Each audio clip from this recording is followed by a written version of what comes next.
In Proverbs 22:6, is this a promise? And it's the one that says, train up a child in the way he should go, and when he is old, he will not depart from it. So is that a promise? If so, how does that work? I have other questions about free will. I'm sure this will get into it. Okay, one of the things that you have in the book of Proverbs is basically Proverbs are general truths that are applied to specific situations. And because they're general truths, that doesn't mean there's not an exception to the rule, basically.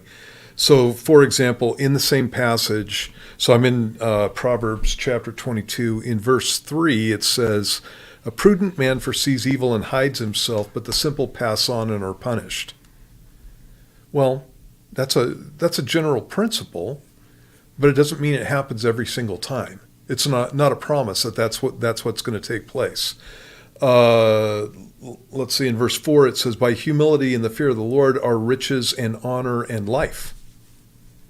And so if that was a promise, that would mean that everybody that is humble and fears the Lord would have riches and honor and a long life. And you got a problem with that when you're in the book of Hebrews and it talks about those who had a walk with God where they were totally honoring to the Lord. They were people that were really special to the Lord, and they got none of the promises, and they ended up being killed. And so, what do you do with that?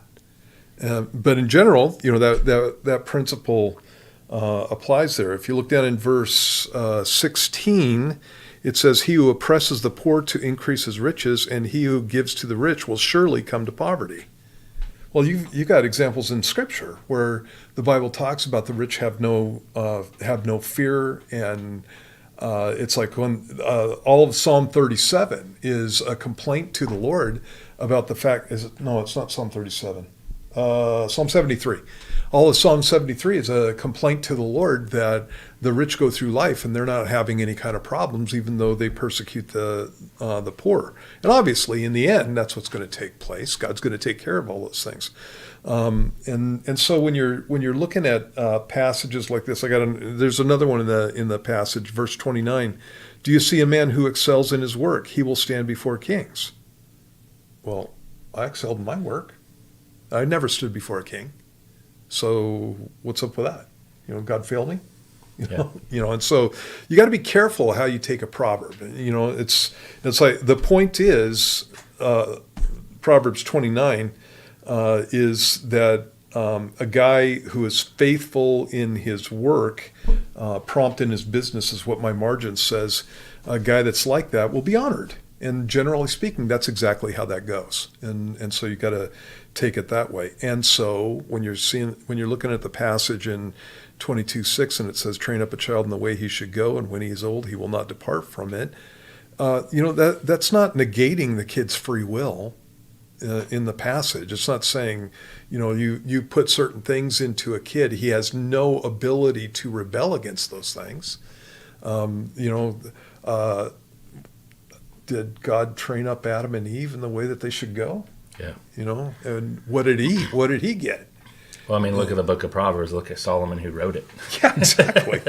When you're talking about Jesus, for example, I mean, he picks 12 apostles. One of them's a devil, and it's like Jesus poured into that guy.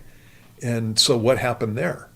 And what happened there was, generally speaking, the 11 apostles were godly men who died for their faith, were faithful to the Lord. Even though they messed up, they were faithful to the Lord to the end of their days, and Judas was not. And the reason that Judas was not was because Judas was a punk, and he did not want to do what God wanted him to do. And so God doesn't overrule people's free will in this kind of situation. But generally speaking, that's what you see when a kid is trained up in the way that he should go.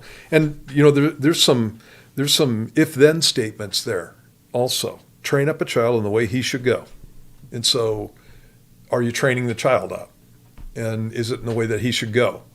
And and that has a bunch of variables there.